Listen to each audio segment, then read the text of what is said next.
Shalom. Bapak Ibu, selamat pagi, selamat hari Minggu untuk kita semua. Terima kasih ya Pak Gel, terima kasih Kak Linda. Saya mau bersaksi Bapak Ibu. Kemarin di rumah doa kita di Depok didatangkan dua orang yang memutuskan untuk kita doakan pelepasan. Memang sebelumnya selama 1 minggu itu saya sama tim sudah berdoa. Tuhan sudah berkata, minggu ini aku akan mengirimkan 2 jiwa kepadamu untuk dilepaskan. Oke Tuhan. Nah, jadwal ada 2 orang mendaftar kepada kita, Bapak Ibu. Jadi waktu Jumat malam kita doa persiapan itu, saya diperlihatkan ya. Saya bilang kok nggak sama ya seperti dengan yang sudah daftar, gitu ya Bapak Ibu. Lalu hari Sabtu ternyata dua-duanya nggak datang, Bapak Ibu. Yang sudah dijadwalkan itu 1 perempuan, 1 bapak-bapak, ya, 1 bapak-bapak, istrinya orang Manado, suaminya orang Cina Benteng. Kita sudah doakan untuk itu, tapi dua-duanya nggak datang. Oh, saya bilang Tuhan, Roh Kudus nggak pernah salah. Yang satu udah nelpon ke pastor, Pak maaf nggak datang. Saya bilangin berarti dua-duanya nggak ada. Saya bilang lalu siapa dalam Tuhan? Bapak Ibu, ternyata ada 1 rekanan kita, rumah doa kita ada punya 1 rekanan gereja GPDI di Parung Panjang. Lalu ibu gembala sama Pak Gembala ini orang Manado juga ya. Tanpa bilang ke kita, dia membawa 3 orang jemaat, 3 orang jemaatnya, 1 sepasang suami istri, 1 tidak bawa istrinya. Datang kepada kita bahwa biasa dia memang datang selama setiap hari Sabtu ya gitu. Dia sampai di rumah doa kita di Depok baru dia bilang, Bu Desi, boleh nggak?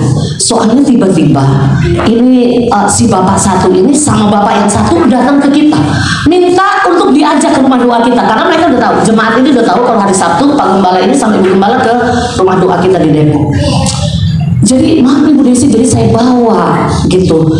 Saya langsung bilang, berapa orang Bu yang mau didoakan? 2. Saya bilang Tuhan gak pernah salah. Yang didata sama kita siapa, yang dihadirkan Tuhan itu siapa, Bapak Ibu. Nah lalu kita doakan.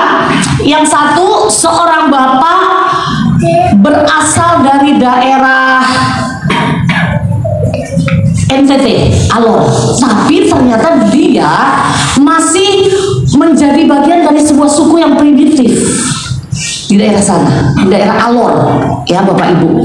Walaupun Bapak ini bergereja di gereja lama, ya belum baptisan selam, ya Bapak Ibu belum baptisan selam, tapi dia sudah ikut-ikut Tuhan. Nah dia bilang begini, Bu Gembala, kenapa ya? Kok saya sudah lama sekali Kristen, tapi saya nggak bisa koneksi dengan Tuhan. Setiap saya penyembahan ada aja. Mungkin di sini Bapak Ibu juga ada yang mengalami hal begitu. Kita berdoa sama Tuhan bertahun-tahun jadi orang Kristen, tapi kok hampa aja. Ya Bapak Ibu, ada sesuatu yang menghalangi. Jadi saya tanya, jadi maunya apa nih Pak? Saya bilang gitu. Saya sudah bilang kepada Ibu Gembala akan didoakan pelepasan. Oke. Dia konseling dengan Pasteri. Pasteri bilang, Pak nggak usah cerita apa yang ada sama Bapak. Karena nanti Bapak akan duduk di kursi panas, kita akan tahu. Jadi ada 1 kursi Bapak Ibu melantai, kita katakan itu kursi panas. Kenapa? Karena semua orang yang kita doakan pelepasan duduk di sana. Jadi waktu kita doakan, dia nggak perlu cerita apa yang terjadi atas dia. Dia cuma bilang, saya sudah di ring. Ya, saya berharap setelah saya di ring itu jantung saya tidak lagi seperti orang diremek-remek sama orang. Itu harapan. Tapi tahu Bapak Ibu, setelah di ring 1, 2 tetap nggak ada yang berubah dengan jantungnya. Tetap sakit. Jadi dia merasakan dari ada dorongan di dalam hatinya harus didoakan. Akhirnya kita doakan pelepasan. Nah, Bapak Ibu, waktu kita doakan, saya sudah bilang, karena ini laki-laki saya nggak ikut turun. Saya hanya hadirkan Pasteri dengan ada tuh bapak-bapak lain tim kita. Saya hanya katakan, saya bilang, saya melihat seorang opa-opa pakai kalung rantai terbuat dari tulang manusia. Tulangnya kalungnya panjang. Didoakan sama Pasteri dan jelas Tuhan berkata, generasi di atas yang 4 masih kanibalisme. Saya takut Bapak Ibu. Maksudnya gimana Tuhan? Ternyata dia ini masih salah satu suku primitif yang ada di Alor. Dan dulu generasi di atas dia 4 makan daging manusia Bapak Ibu. Mereka turunan ini hutang darah kepada banyak orang. Dan akhirnya sampailah kepada Bapak ini yang kita doakan. Makanya walaupun dia sudah Kristen, dia nggak bisa all saya katakan Pastor, saya bilang tanya, ini orang ada kutuk orang tua di atasnya itu kanibalisme. Pastor tanya, Pak begini-begini. Ada dia bilang benar. Opa saya dulu itu dikasih sama kerajaan Alor ada satu daerah karena nggak bisa mati. Opa saya seperti itu. Wah, akhirnya dia cerita semua. Makanya saya bilang, Pak, sekarang mau bertobat benar? Iya. Apa yang Bapak rasakan? Saya sakit di punggung belakang, Bu Des. Iya, tepat. Kenapa? Karena saya melihat seekor ular putih persis ada di tulang belakang. Akhirnya kita doakan Bapak Ibu, dan setelah kita doakan 5 menit berikut ya, ganti satu lagi Bapak. Lalu ini Bapak satu dari Cina Benteng. Ternyata yang harus datang sama kita orang Cina Benteng digantikan memang orang Cina Benteng. Bapak Ibu. Nah, waktu Bapak ini baru disentuh sama Pastor ini, dia udah ngamuk. Dan langsung keluar manifestasinya. Dia berteriak. Mungkin nanti kalau ada yang berteman dengan saya di Facebook, saya akan share video itu di Facebook. Ya, baru dipegang sama Pastor ini, dia langsung rebah, dia bangun ngamuk. Suaranya sudah mulai lain. Aku penjaga dari neraka. Iya, kemarin. Tapi suara sudah berbeda. Suara sudah berbeda, bukan suara dia. Dia berusaha bangun, saya berusaha tahan, ya, refleks ya Bapak Ibu. Saya berusaha tahan.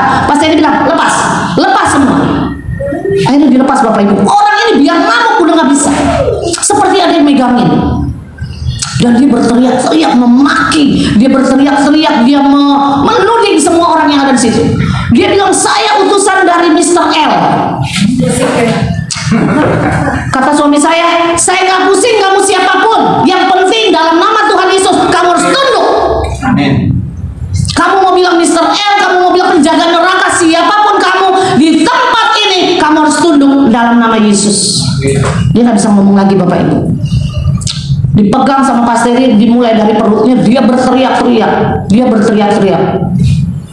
Dia bilang saya keluar, saya. Akhirnya dia cerita apa ini yang terjadi dengan keturunan di atas ini berhutang dengan saya. Bapak Ibu, semua terikat dengan keturunan di atas. Dikatakan nenek moyang orang ini berhutang sama saya.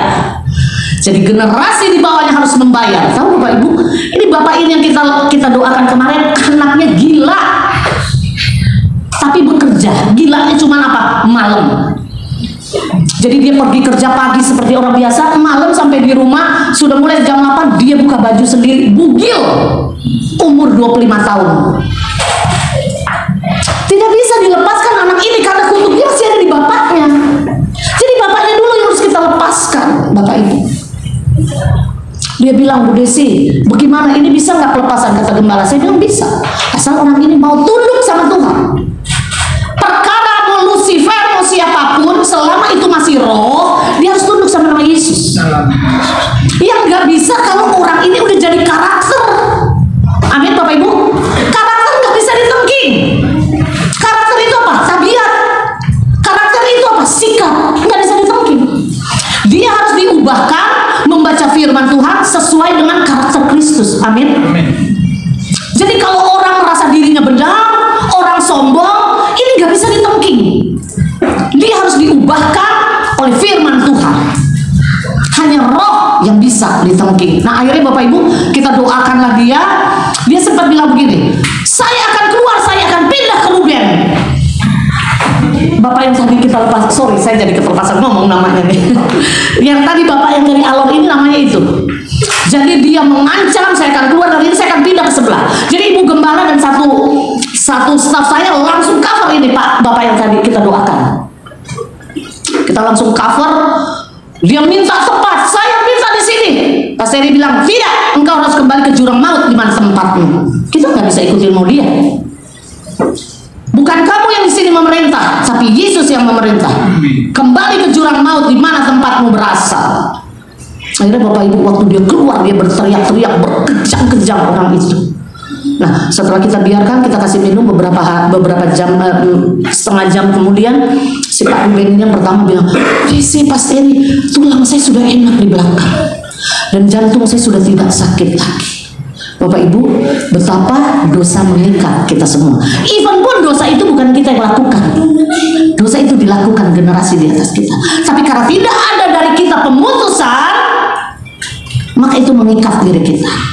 Jadi kerja apapun gagal orang ini, menyembah Tuhan pun gak bisa all out. Puji nama Tuhan, hari-hari sekarang Tuhan sedang membawa orang semua kepada pertobatan yang benar. Sekalipun ada di gereja, tidak menjamin apakah engkau benar-benar kenal Kristus atau tidak, Bapak Ibu. Ya, saya percaya berita kesaksian hari ini dapat membuat kita refleksi diri. Apakah benar-benar kita sudah dikenal Kristus? Jangan-jangan hanya kita yang mengenal dia, dia nggak kenal kita. Ya, Bapak Ibu, cek and recheck setiap hari dalam kehidupan kita. Itu saja kesaksian dari saya. Semoga kita semua orang-orang yang sudah dibebaskan Tuhan memberikan diri kita dengan kebenaran yang sesungguhnya, bahwa hanya nama Yesus yang dapat melepaskan kita benar-benar merdeka. Karena Yesus berkata, jika aku membebaskan engkau, maka kemerdekaan itu benar-benar ada. Terpujilah nama Yesus sampai selama-lamanya. Haleluya. Amin.